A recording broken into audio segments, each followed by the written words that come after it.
Los contornos del lavamanos formaban una masa blancuzca en el ángulo del cuarto. El hombre estaba sentado junto a la cama y bebía sus tragos en la intimidad de la penumbra silenciosa. Tenía los ojos entrecerrados, levemente recubiertos por el sudor que le corría por la cara. Calculaba las distancias entre la pared y se quedaba mirando los corrimientos oscuros que manchaban la pintura, mientras disfrutaba del sabor agridulce de los espumarajos que el vino le dejaba en la garganta. En el vecindario alguien vendía vino casero de arroz o de naranjas.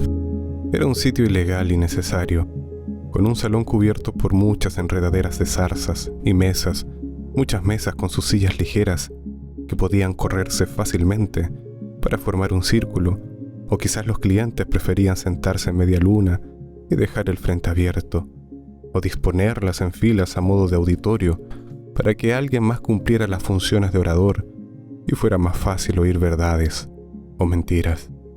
La discreta intimidad del lugar atraía a un público variado. Los clientes fijos llegaban a su hora, ocupaban un puesto invariable bajo las zarzas y se quedaban mirando alrededor.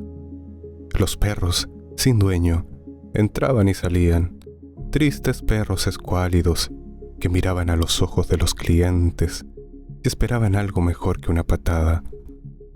Llegaban mujeres también, y eran mujeres descoloridas y escasas, que bostezaban un poco antes de decidirse por una mesa o por la otra. Los lunáticos de siempre entornaban los ojos y contaban un número infinito con los dedos de la mano. Los viejos, aletargados por el vino y la conversación, en voz baja se ladeaban con esfuerzo y decían a sus vecinos de mesa algún chiste gastado, y luego metían la mano en el bolsillo y agitaban el dinero para que el vendedor se apurara con una ronda nueva. Había todo eso en el lugar que las zarzas protegían de la mirada indiscreta. El hombre llegó sin dinero en el bolsillo y asomó la cabeza con el semblante tímido de la primera vez. Era un hombre de 40 años, que entró sin prisa al salón, mirando con los ojos bajos y haciéndose una idea general del ambiente y del público. Se acercó a la barra y se esforzó en convencer al vendedor de que el dinero estaría pronto. Muy pronto, te pagaré después, seguro, cuando cobre unos trabajos que terminé hace poco. El vendedor no lo conocía. Lo miró tratando de adivinar el trabajo posible. Enarcó las cejas y curvó los labios, y luego encogió los hombros para dar a entender que todo eso no quedaba claro. Son estudios encargados por una editorial importante, dijo el hombre con desgano, como si le pesara demasiado explicarse o revelar su mundo propio ante la gente que llenaba el salón del bar clandestino, y como el vendedor encogiera los hombros otra vez, fue preciso explicar. Cosas de ensayos, reseñas y artículos, comentarios. Pueden entenderse como apuntes sobre libros publicados, novelas y esas cosas. Era un trabajo que se pagaba bien, aunque el oficio fuera solitario y duro, y eran asuntos que muy pocos podían interesar a la gente más simple. Lo explicó así, con las palabras más sencillas, con una simple entonación en tono bajo que hizo vibrar la garganta y dejó ver en los ojos y la cara las huellas de una vida dedicada y austera. Lo repitió en voz alta para que todos lo oyeran. Lo dijo otra vez por si algo no quedó claro y alguien creía que todo no era más que una buena forma de perder el tiempo. En el salón alguien se rió. El hombre tuvo que soportar unas frases burlonas, un sarcasmo dicho como sin querer, una señal disimulada en cualquier gesto, o palabras cargadas de ironía. Alguien lo miró como un tonto y lo dejó entrever para que todos lo supieran. Mírenlo ahí, el aprendiz de intelectual. Ni dinero tiene para comprarse unas ropas decentes. Así pasó, en general, cuando el hombre llegó por el vino, cuando pidió su medio litro y prometió pagar después. El vendedor movió la cabeza y dio a entender que eso no era posible. Y el hombre se retiró hasta el fondo del salón, se dejó caer en un asiento y se quedó mirando alrededor sin decir una palabra. Y pasó también que un hombre muy viejo se acercó arrastrando su silla, se sentó cerca y se quedó mirándolo. Trataba, al parecer, de preguntar alguna cosa, de evacuar unas dudas que tenía desde siempre, desde que los muchos años echaron su velo sobre el pasado y la vida se tornó insoportable y ácida. Habló de una novela que leyó traducida del francés, un tomo grueso y difícil que le dejó en los ojos y la boca el sabor mejorado de los recuerdos malos. Muy buena, dijo el viejo. Hablaba un poco de mí, de cuando era joven y podía hacer mis cosas. Bien, quizás no hablaba de mí, pero parecía que hablaba. Lo dijo con respeto.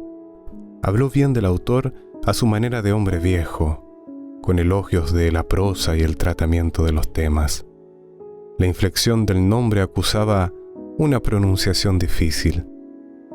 El sonido extranjero resbalaba en la lengua, deformándose, desgastándose, un poco entre los labios y los dientes. Pero el viejo habló bien del contenido, de la palabra tan a tiempo y el ritmo bueno y fácil, tan cómodo para leer un poco por las tardes, en esas horas de sopor molesto, mientras se esperaba la comida y se miraba con resignación todo eso que los nietos orquestaban en la sala. Interesante, dijo el viejo, y habló de otra novela que no terminó de leer porque le resultó aburrida. Se hastió del discurso interminable, de la prosa vacía, del discurrir monótono en extremo. Preguntaba para qué esas cosas se publican. ¿Qué se gana con eso? ¿Qué hay de bueno en escribir y publicar 300 páginas de giros tan poco interesantes? El viejo quería saber si era culpa de alguien, si se había puesto de moda hacerlo así, o si no era como antes, cuando la lectura podía entretener a la gente común, o si cumplía la obra con exigencias ocultas, secretos del autor, o simples gajes que de otra forma no podían ver la luz. Explícame bien todo eso, por favor. Aquí valía la pena detenerse un poco en las cosas. El hombre lo tomó como un reto, y era el momento esperado. Podía difundir unos puntos de vista y unos enfoques propios, una forma de mirar desde un ángulo nuevo, para que el viejo comprendiera las razones y los modos, para que pudiera penetrar la estética del arte, si preguntaba por eso, o acaso la evolución de las formas y los cambios necesarios, si de verdad tenía motivaciones o lecturas. Y el viejo las tenía, el hombre las comprobaba en su modo sutil de preguntar las cosas. La percibía en el diálogo y en la coherencia de las palabras. Descubría con su agrado que el viejo era una persona situada por encima de la simple instrucción básica. Otros viejos se sumaron a la conversación. Arrastraron sus sillas y se quedaron oyendo. Se quedaban callados todo el tiempo que duraba la exposición de un tema. Observaban una disciplina de escolares aplicados y luego levantaban la mano para hacer una pregunta simple, algo que no quedó claro y requería un enfoque nuevo. Pero había poca gente así, muy poca gente. Y el hombre entrecerraba los ojos y pensaba que era una lástima. Y todos eran viejos, y eso era una lástima también. La explicación podía caer en saco roto. Eso era un riesgo inevitable. El hombre lo pensaba así. De alguna manera lo sabía. Lo descubría cuando miraba las caras arrugadas, las manos temblorosas, las piernas corvas, auxiliadas por bastones. Eran profesores retirados o contadores antiguos, profesionales de otro tiempo que bebían el vino también y lo llevaban a sus casas. Lo cargaban en sus frascos aplastados, en botellas plásticas escondidas bajo el abrigo, en termos y vasijas especialmente diseñados para burlar las prohibiciones, por cuestiones de salud, decían. Hablaban el excesivo celo de los hijos, que veían un fantasma en cualquier cosa y se preocupaban en vano por un desliz tan inocente. Era gente muy simple que pretendía entenderlo todo en el ocaso de la vida. Luminarias de otra época, ahora vencidas, deshechas como ropa que se usó demasiado, pero conscientes de la propia utilidad, del saber propio, y preguntaban por eso. Buscaban entender lo que no entendieron en su tiempo. Querían descubrir qué giro de la vida los apartó de otro destino que llegaba marcado y se fumó de repente.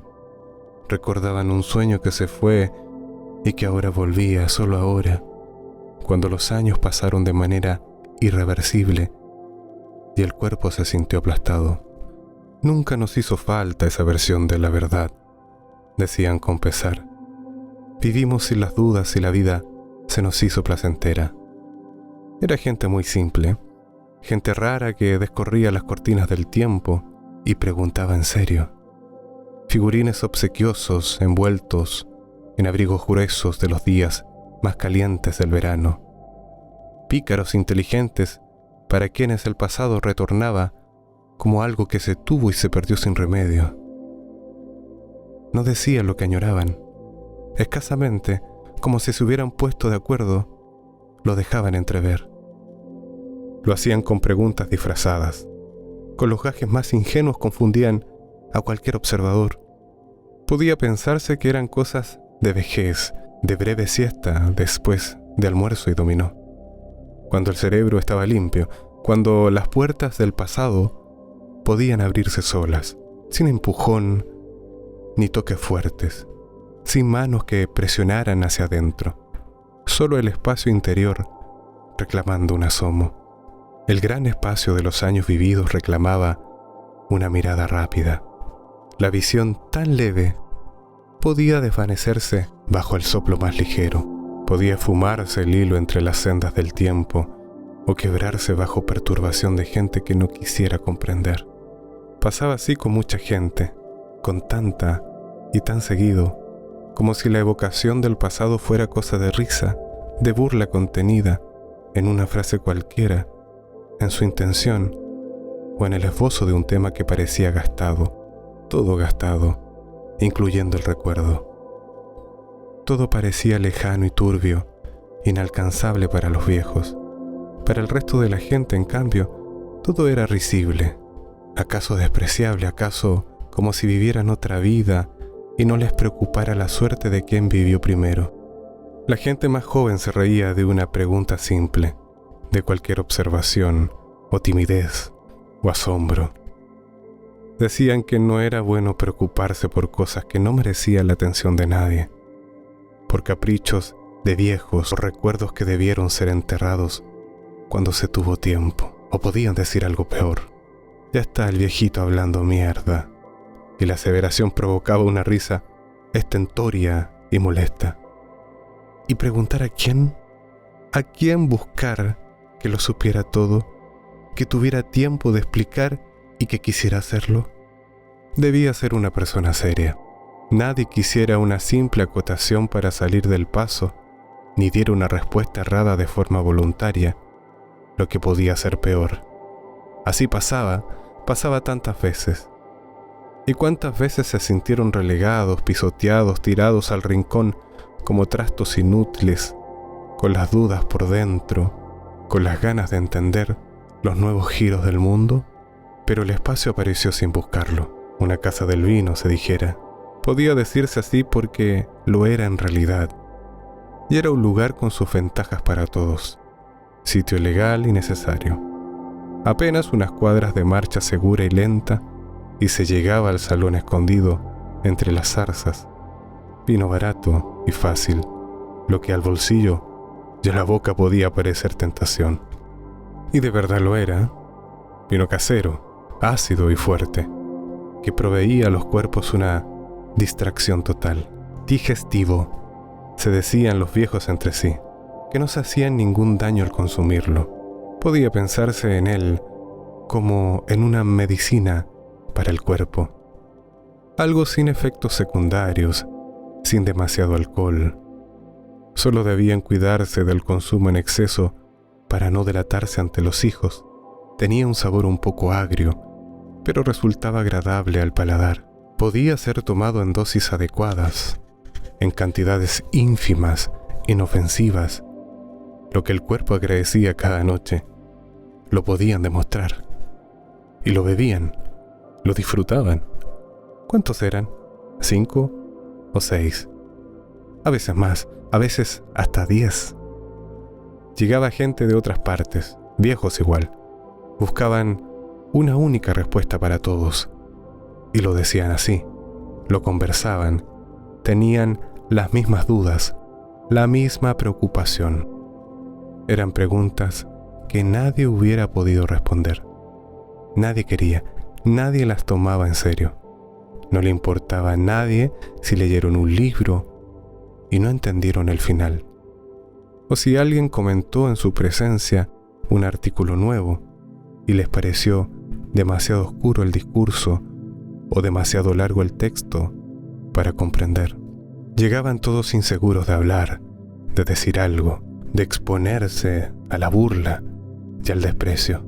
Se habían hecho amigos en los tiempos más difíciles. Se hicieron viejos sin saber. Creían tenerlo todo claro en la vida cuando les llegó el retiro obligatorio. Les llevó su tiempo a entender y adaptarse. Les tomó sus años. Les dolió saberse tan inútiles, muriendo sin saberlo, muriendo en calma. Echaban de menos la presión del trabajo, las reuniones tensas, los días de discusión interminable, las noches con el sueño velado en las guardias. Tuvieron tiempo de pensar en el pasado, tuvieron todo el tiempo. Los recuerdos ocuparon todo el espacio disponible, toda la entrega y la atención. Llegaban los recuerdos como puertas olvidadas, se abrían un poco, dejaban ver el interior. Podían ver otra vez una mujer que pasó por sus vidas, una sola, una que les dejó sus marcas en el cuerpo. Se había disuelto su figura entre las cortinas del tiempo. Ahora volvía, se agazapaba detrás de alguna puerta, parecía invitar a tocarla, parecía hacerles recordar que alguna vez estuvieron vivos. Pero el recuerdo de una mujer no era un tema difícil. Era, pese a todo, una agradable vocación, como si se les invitara a cerrar los ojos y dejarse llevar por el sueño. Cosas peores las había, cosas terribles, disfrazadas, cosas que se hicieron sin pensar, sin detenerse, porque así lo exigió el momento, y volvían ahora, justo ahora, cuando el momento ya era otro, cuando se disponía del tiempo en abundancia y se podía permanecer unas horas sentado y otras horas en la cola del periódico y otro tiempo caminando por las calles. Y se podía conversar un poco, mucho, tanto. Todo se podía hacer sin preocuparse por cumplir con nadie, porque ya los compromisos se habían ido. Se era libre de las cadenas del trabajo, de los contratos, de las deudas. Solo se precisaba gastar la poca vida, los pocos años que quedaban. Aquí empezaba una conversación ligera. Cosas lejanas de recuerdos compartidos, cosas comunes, y cosas de recuerdos íntimos también. Y esas eran las peores. Eran intimidades que trataron de olvidar cuando se pudo y aparecían como sombras. Se delineaban en la conversación, se dejaban entrever, se presentaban como el roce leve de una mano, como una invitación a recorrer el camino de vuelta. Y ahí llegaban las dudas, la cavilación sobre el acto impensado, si fue buen o mal proceder, o si lo que se hizo en su momento podía tener explicación, podía ser cosa de presión o de apuro, de no pensar bien las cosas y dejarse llevar. Cosa de humanos, se decía, y luego bajaban la cabeza y lamentaban haber dicho cualquier cosa. Y un día el hombre apareció en sus vidas. Era un hombre joven que llegó una noche y preguntó por el vino. Llegó sin presentarse, sin hablar demasiado. Pidió su medio litro y explicó la falta de dinero, las razones de un oficio extraño y difícil que exigía concentración, las ganas de beber un poco y pagar después. Cuando cobraba unos trabajos que había hecho para una editorial. Pero eso no fue suficiente para el vendedor. El hombre se sentó en un rincón y se quedó allí, callado, sin hacer caso de la conversación de los viejos, sin oírlos ni tenerlos en cuenta, sin demostrar interés en las cosas que veía y la gente que llegaba y la gente que llenaba el lugar. Un hombre raro, se dijeron los viejos. Lo pensaron así, lo miraron de lejos y decidieron que sería bueno atraerlo hasta el grupo y dejarlo participar. Se le sondeó con preguntas tontas, cosa inicial, para saber si era como todos los otros. Se miraba la vida en la forma común, y el hombre respondió sin ligerezas, sin hacer un gesto burlón, ni decir palabras a destiempo, ni frases hirientes, ni mostrar conocimiento superficial. Era, al parecer, un hombre culto. Un hombre así podía tener todas las respuestas. Así lo vieron los viejos. Lo decidieron todos. Insistieron en pagar por el vino del hombre, su medio litro cada noche, y un poco más para llevar. Sabían de las maneras en que el vino se disfruta más, a veces en agradable compañía. Y así pasaba en la casa del vino, y a veces en una quieta soledad, cuando sí lo pide el ánimo, y era mejor. Lo hicieron ver que no tuviera pena por lo del dinero escaso, que podía venir de noche en noche y llevar su medio litro sin pagar. Así lo dieron a entender al vendedor. Lo convencieron entre todos. Le aseguraron que el hombre pagaría después, seguro, cuando dispusiera del dinero y los recursos precisos. Intelectual profundo, le decían al vendedor. Gente seria, como pocos. Míralo bien. En las noches se esperaba por el hombre. Se estaba al tanto. Se le rodeaba sin apuro y se miraba al vendedor para dar a entender lo del vino necesario. Lo hacían para que el hombre se sintiera cómodo y confiado y se rompiera el muro del silencio que lo rodeaba siempre. Se acomodaba a su alrededor en un círculo de asientos y se buscaba en la posición más cómoda para oír. Tenían unas preguntas preparadas. Su explícame esto y aquello. Su cuéntame un poco más. Lo pedían todo mirándolo a los ojos, obligándolo a decir, seduciéndolo con sus sonrisas inocentes. Se podía pensar que eran cosas de viejos, y así pensaba el hombre cuando hablaba de temas demasiado profundos, a veces variaciones complejas que exigían concentración o nimiedades de exposición más fácil, si se tenían a la mano las palabras necesarias, los términos precisos, las fuentes y los datos. Y se sentía muy a gusto el hombre, se rodeaba de su público de viejos, se extendía en su explicación sobre los temas necesarios. Exponía con las palabras tan profundas, con frases bien medidas, sopesadas, de una forma fácil que los viejos entendían. Hablaba de la estética del arte, de las razones y los modos, del proceder precipitado en los años más jóvenes. Con toques leves abría las puertas olvidadas. Lo hacía con empujones mesurados, con la más sencilla explicación. Equivocarse es cosa común en las personas, decía a modo de cierre cuando se levantaba del asiento y se ladeaba un poco para agitar el litro vacío y miraba hacia la barra después. Cosa de humanos en edades tempranas. El hombre se marchaba cuando ya los viejos estaban satisfechos. Abandonaba el lugar de la reunión con la bebida necesaria. Su medio litro de vino ácido que disfrutaba después en la penumbra de su cuarto, en la quieta soledad de su encierro voluntario, en la penumbra de una habitación donde los tragos se disfrutaban más. El vino formaba sobre la lengua efervescencias agradables, bajaba por la garganta con espumarajos agridulces que lo obligaban a escupir de seguido, sin parar, sin levantarse de la silla. Le resultaba cómodo hacerlo así, sin demasiadas molestias para el cuerpo. Solo tensaba los músculos de la boca y daba un tirón breve en el momento preciso. Lo hacía calculando las distancias con los ojos entrecerrados, levemente recubiertos por el sudor pegajoso que le corría por la cara. La mirada se abría camino entre los soportes del aire que subían desde el piso y hacían percibir el lavamanos como una masa blancuzca difuminada en el rincón del cuarto. El escupitajo describía en la penumbra una parábola de ángulo abierto y restallaba sobre la pared como un chasquido. Se corría hacia abajo con lentitud, se deslizaba por el enlucido que alguna vez fue blanco, de algún color lechoso, y dejaba las marcas y los mohos de la saliva seca.